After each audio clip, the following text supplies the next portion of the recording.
Welcome to the Rim Break Rodeo. We hope this video helps. In this video, I will explain how to make rice seasoning. First, gather your ingredients.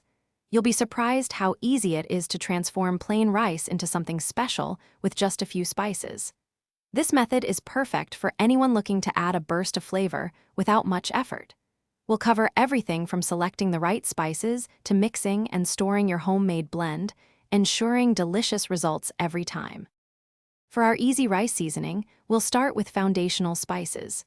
Grab some garlic powder, onion powder, and dried parsley for a classic aromatic base. Smoked paprika is fantastic for adding a beautiful color and a rich, savory depth.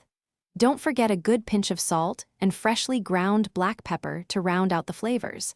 A tiny bit of sugar can also enhance the overall taste. Once you have all your spices ready, it's time to mix them.